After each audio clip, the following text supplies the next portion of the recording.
Okay, good afternoon, pilot teachers, and good afternoon, students. Okay, thank you. Sit down. Our objective for our lesson today will be basically to do some activities which should help us understand a little bit more about grabens or rift valleys.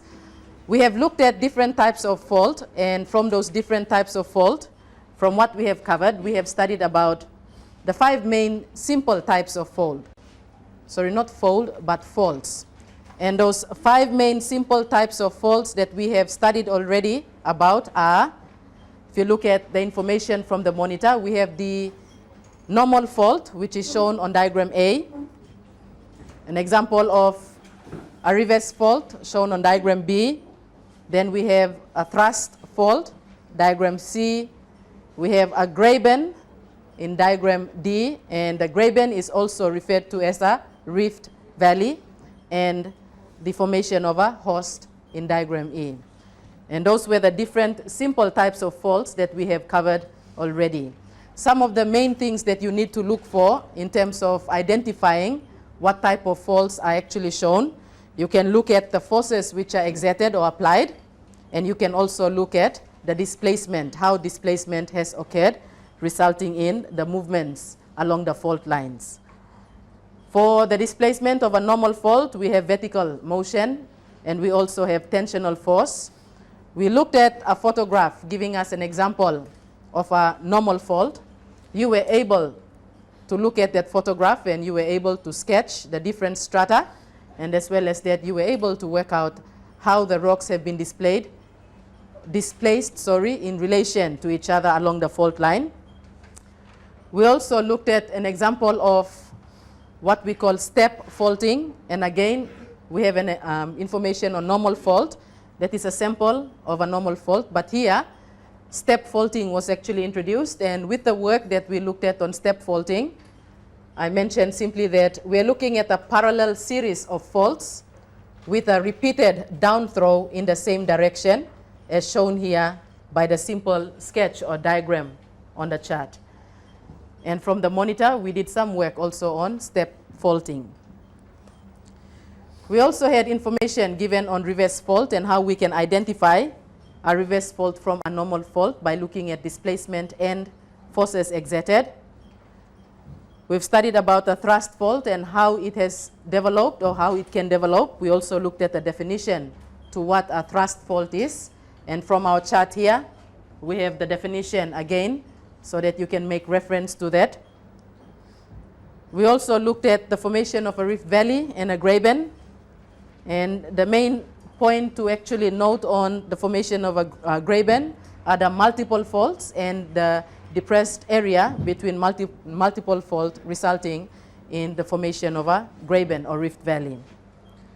Then we also looked at information on hosts, and again, for the host to be created, note multiple faults must be present, and it is the opposite then to the graben, whereby this time instead of a depressed area, we have an uplifted area. Okay, so with all of those examples that we've looked at on the different types of simple faults, we can now move on to activities that we are going to do in our lesson, and those activities will relate to information mainly on rift valleys or graben. Let's look at the information now presented from the monitor, and then I will distribute a worksheet, of which from that worksheet it will contain the activities that I would like you to actually complete. Yesterday, someone mentioned about blocks of land being depressed or uplifted, and I said that where you have a multiple fault and you have a block of land with many different fault lines, then what can happen is that block faulting may take place. We'll concentrate mainly on formation of the rift valleys, but this time along 2 fault lines. When blocks of the crust are actually depressed between parallel faults, they often form grabens or rift valleys. We know that already from what we have covered on the formation of grabens or rift valleys.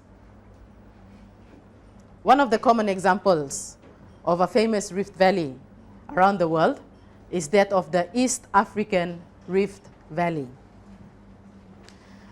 It tells us there that the most outstanding belt of rift valleys, I'm making reference now to the East African Rift Valley, and the most outstanding belt of rift valleys extends for 4,800 kilometers.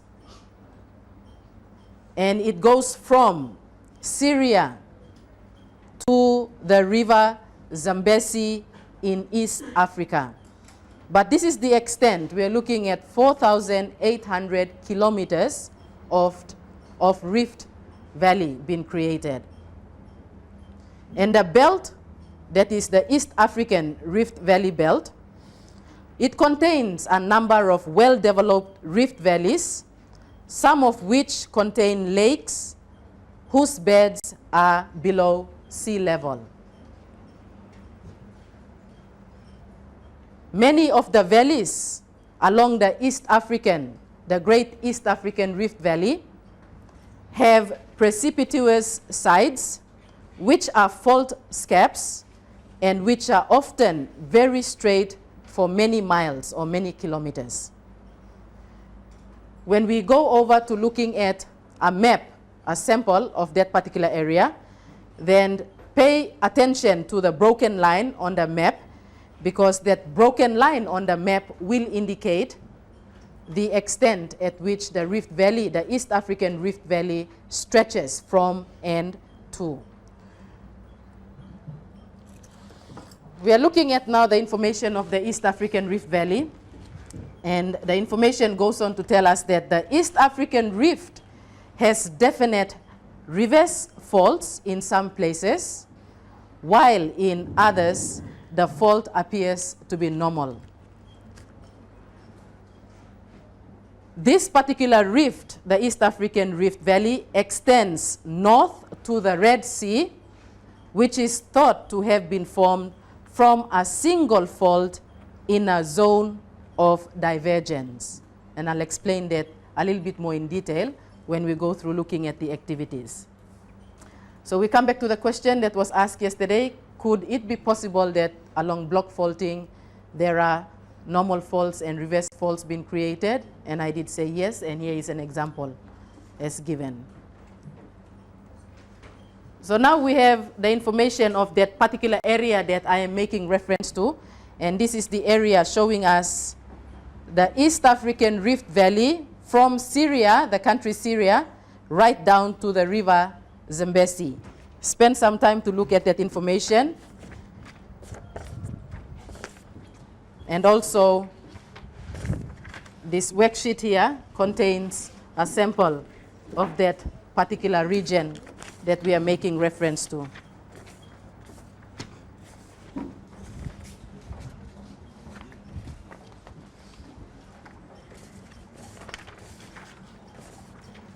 Right across. Right across. Pass it right across the rest.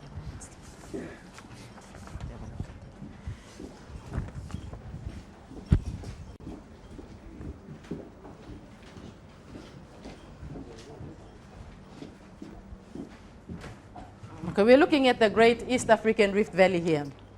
We also found out that it extends for about 4,800 kilometers from the north here, and then it goes all the way down to where the Red Sea is, and then it continues on all the way down to the river Zambezi in the African continent. And all of this area makes up what we call the Great East African Rift Valley. You check your worksheet, and that information is also present, showing us generally the location of the East African Rift Valley. Okay, along that Rift Valley, there are also some lakes which are found. So if you look at those different lakes, from the top, the Dead Sea, the famous Dead Sea, is also within this particular rift that we are making reference to. So the Dead Sea out here, then we come to the famous Red Sea. We're coming to the African continent now, the different lakes. As shown from the monitor, we have the Lake Turkana, the Lake Mobutu, the Lake Mobutu. Then we have Lake Victoria. The Lake Mobutu is here, Lake Victoria. Then we come to Lake Tanganyika. That's this lake here.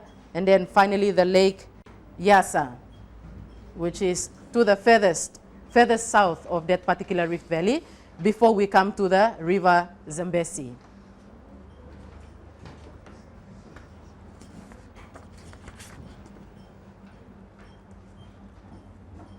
If we're looking at the world map, and we're taking out actually that section that we're studying about on the East African Rift Valley, you can see here Saudi Arabia, and we have the African continent, the Northeast African continent. This particular rift, it starts from this point here, and it goes all the way down this section for about 4,800 kilometers. And all of that is to do with formation of rift valleys or a rift valley.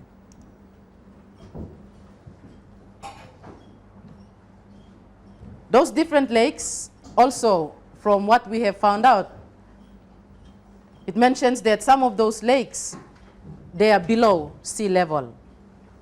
For example, the Dead Sea, which is found, this particular diagram has actually been rotated or turned. We're starting from the top here and coming down here. But the Dead Sea, if we look at the level of the Dead Sea in relation to sea level, the Dead Sea is actually below sea level. And then we have those other lakes. You can see Lake Victoria, Lake Tanganyika, and Lake Yasa.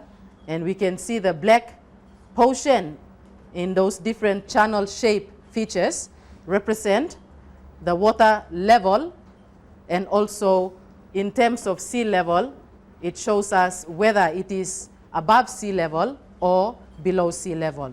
And for sure, if we look at this diagram, we can say that the Dead Sea is well below sea level.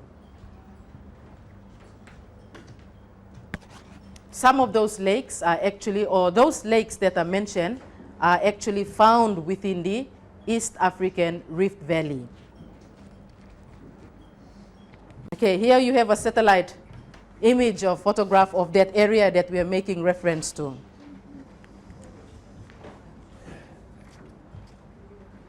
This is taken from one of the spaceship or spacecraft for belonging to NASA. So we're looking at that area that we are working on in terms of our case study. And this is only one section or one portion of it, looking at the Red Sea. This is the northern part here we are making reference to. And you have the Arabian Peninsula on the left side and the African coastline on the east side. You have the Red Sea here along this section. And this particular area, note, it is within that East African Rift from the north, and we are working our way down towards the south to River Zambezi. But this is only one section of the Great East African Rift Valley.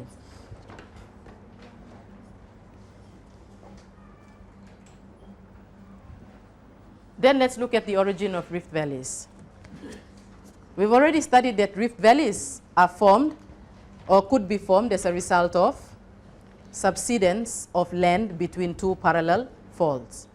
So the information from the monitor there tells us that rift valleys are thought to have developed either from the action of tension forces or tensional forces in the crust, which caused fault blocks to sink between parallel faults, or rift valleys can also be formed from the action of compressional forces in the crust, which caused fault blocks to rise up towards each other and over a central block. So rift valleys can actually be formed in two ways: the subsidence of land between two parallel faults as a result of tensional forces, or compressional forces resulting in the two blocks on the side overriding and the middle portion being depressed, giving us the rift or the graben as the middle portion. But note that rift valleys will always be the depressed area between two uplifted blocks, whether it's to do with tensional forces or compressional forces.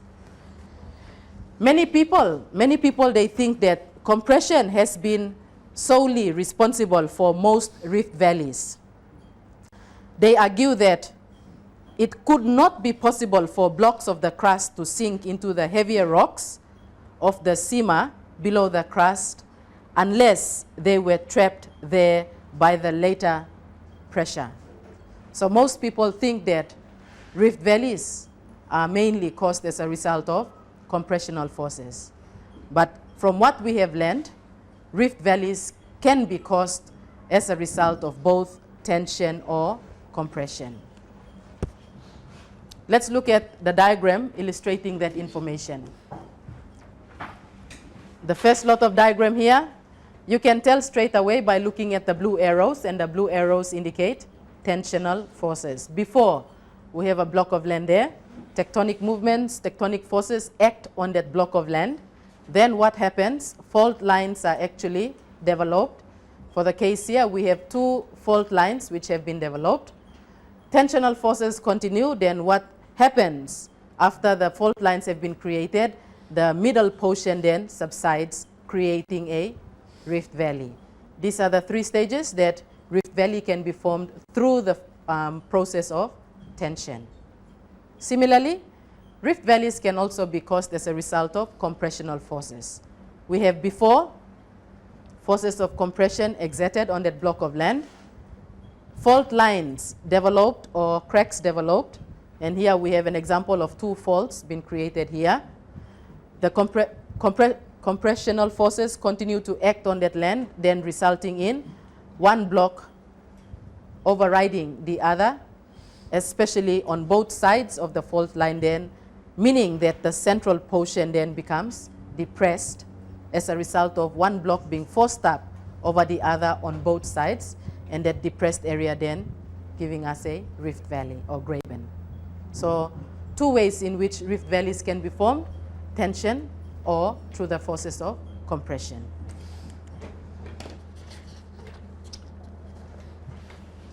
Okay, that information which I've just gone through is again on the monitor. Layers of rocks are subjected to tension, faults develop, and the center block subsides or begins to subside.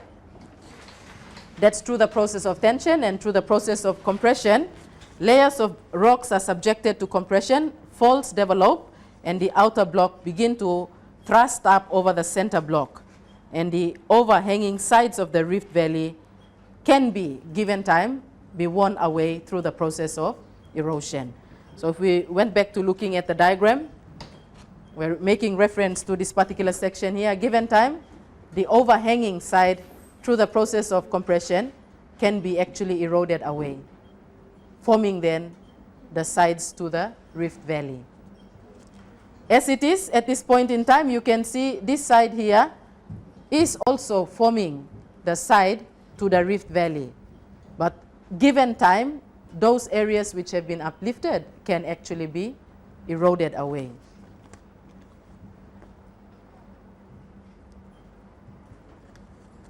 Here is also another important or interesting information we might want to look at.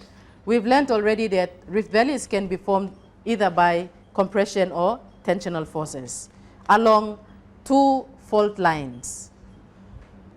Recent research also suggests that some rift valleys, example, the Red Sea Rift and the rift in the Mid-Atlantic Ridge, were formed from only one fault and not from two parallel faults. Yet, their structure with a depressed central portion and high hosts on either side caused them to be classified as rift valleys.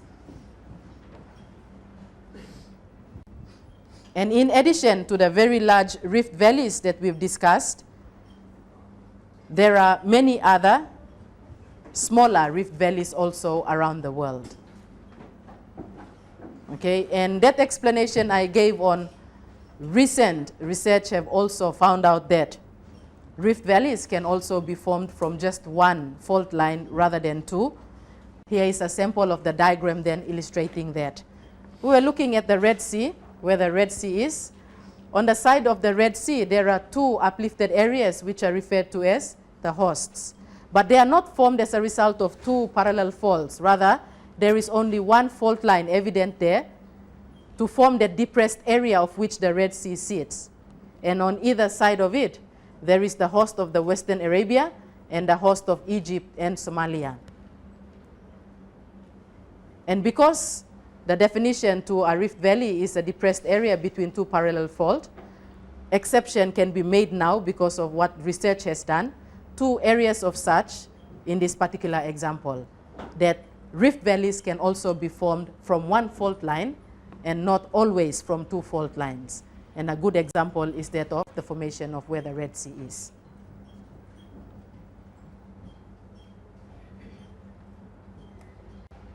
Okay, with that information, I'd like us now to do some activities. You have a worksheet there, and that worksheet contains activities for you to actually complete. The activities that you are going to work on are in relation to the work on the East African Rift Valley. And I'd like you to do activity 2, starting from activity 2, where it says, lightly color or shade the area between the fault lines which are marked R on your map. That particular map shows you the section of the Great East African Rift Valley. And to make it easy, we have already put the letter R there to guide you so that you know which area you are supposed to shade in along or between where the letter R is.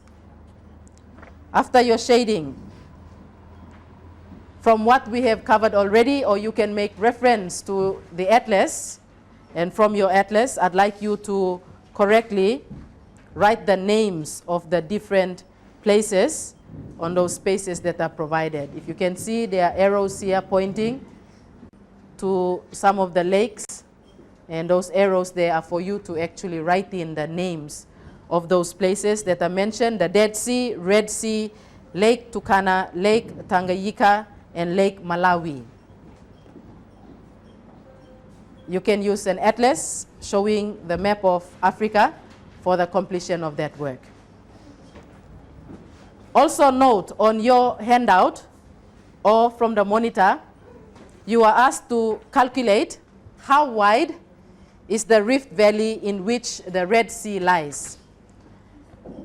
So that we come up with only one answer, I would like you to also add, we are going to do the measurement on the widest point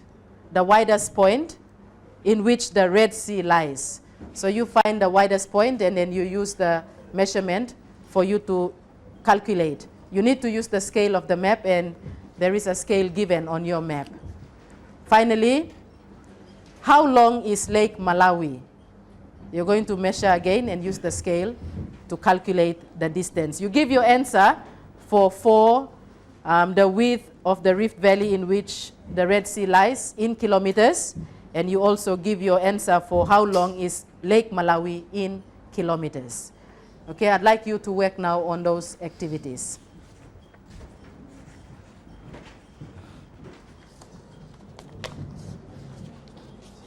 Okay, and also for your reference, the information that we have looked at and the writing or most of the readings you will find at the back of the handout or the worksheet. So there's no need for you to copy anything from the chart or from the monitor. Okay, we go through the correction of the activities now.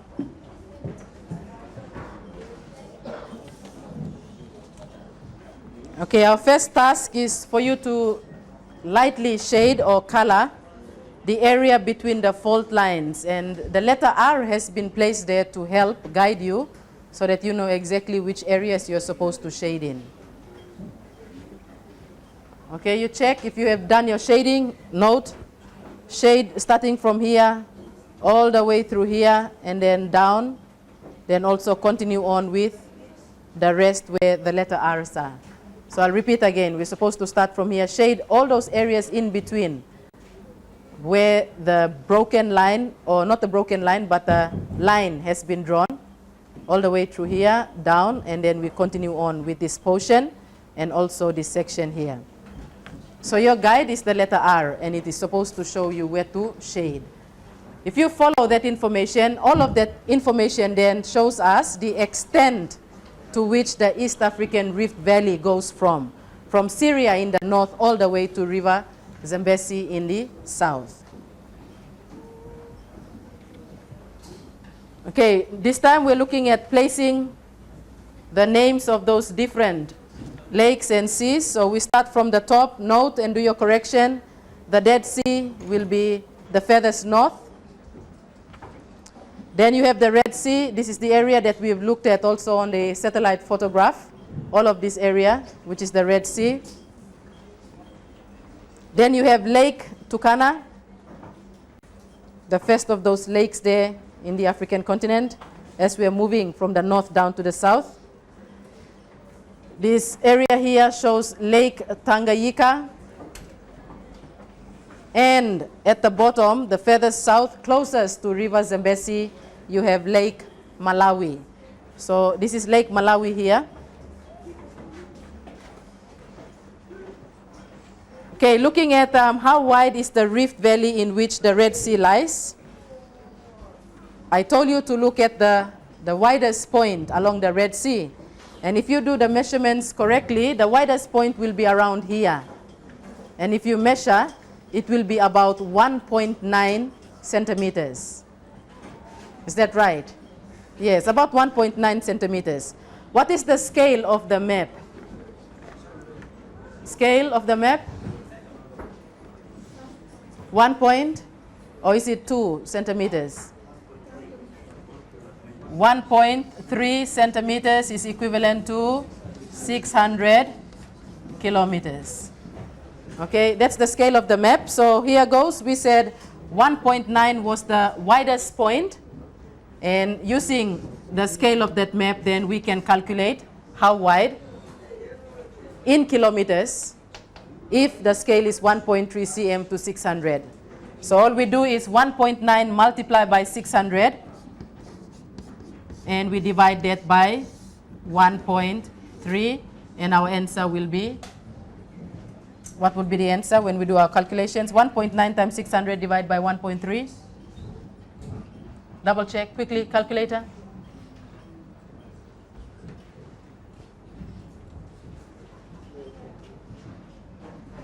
Answer? 540 kilometers. Okay, so we're looking at approximately about 540. And our answer here, 500, will also accept, because we are looking at the widest point. And if we are looking at generally how wide is the area at which the Red Sea lies, we will have a variety of answer because of the thickness of the distance between one point to the other along where the Rift Valley is. Okay, so if you have between 500 to 540, you can give yourself a tick. Finally, Lake Malawi. When you measure the distance from the northern part of the lake to the southern tip of the lake, what was the distance that you got? In centimeters, first of all. Gideon, what was the distance you got in centimeters? 2 centimeters. The rest of you check. Did you get 2 centimeters? 1.2. Did you get 1.3? Okay. So here goes. We said the scale remains 1.3 cm is to 600 kilometers. That's the scale of that map. Then we have 1.2 centimeters is equivalent to x. To find x, it is 1.2 multiplied by 600 divided by 1.3. And our answer should be less than 600. Should it be less than 600? Okay, check our calculator again quickly. 1.2 multiplied by 600 divided by 1.3. 553. Okay, 553 kilometers. Okay, so we check. And how we got our answer, we just went back to the work that we've done on skills already in calculation of distances using the given scale. Okay, so if you had answers between, say, 500 to 560, you can give yourself a tick.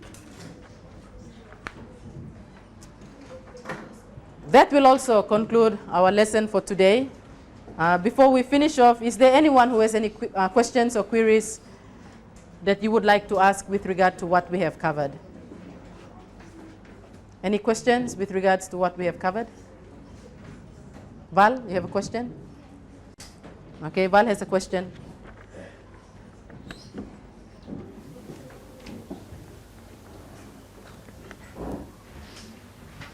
For your first calculation.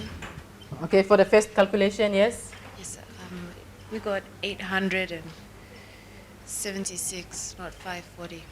We'd like to see where we went wrong. The calculation, yeah. Okay, so we'll need to check this calculation again so that if there is a maybe correction to be made, we'll do that. Okay, check. The rest of us, we check.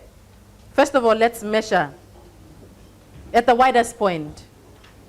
At the widest point, and that will be around this point here, this distance. Okay, what did you get in centimeters?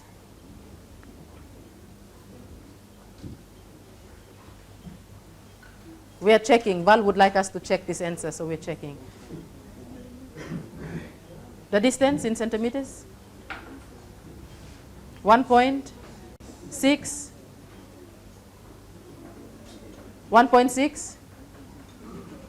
What did you get? 1.6?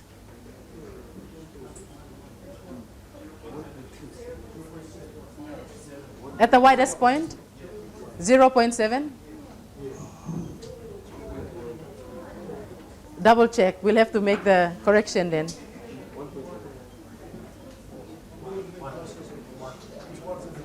1 centimeter? Okay, so we are now going to do the correction because our calculation in terms of our measurement was actually wrong. So here it is not 1.9. We are now saying it is approximately 1 centimeter.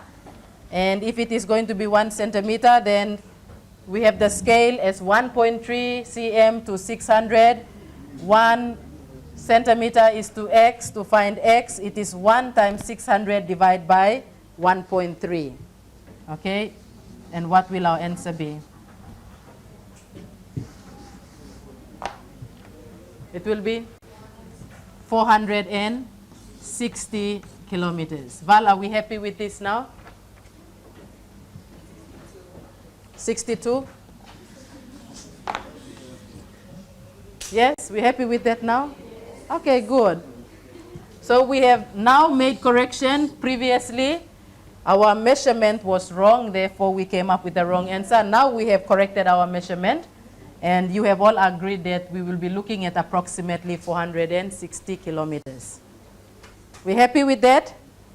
Okay, good. Our calculation for the second one, do we need to change it? We're happy with the correction that has been done? Okay. Then we'll leave it at that. Any other questions? Yes, Gideon has a question.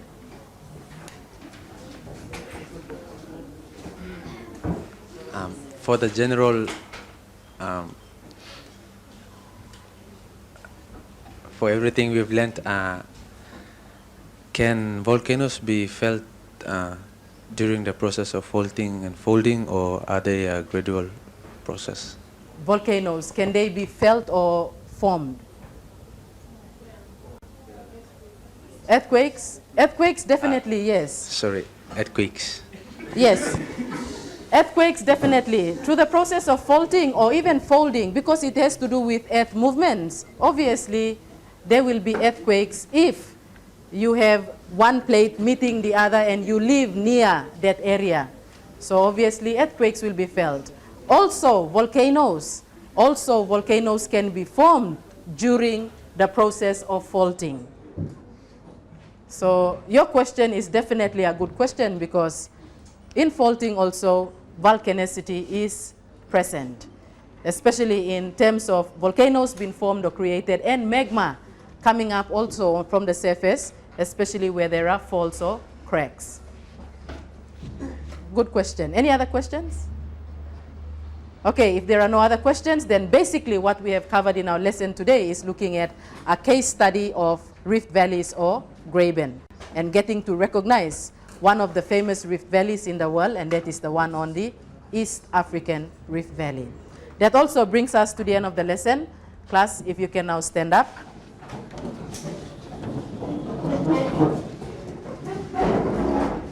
Okay, to the pilot teacher, our keyword for lesson 50 is Rift Valley. Good afternoon and thank you, students.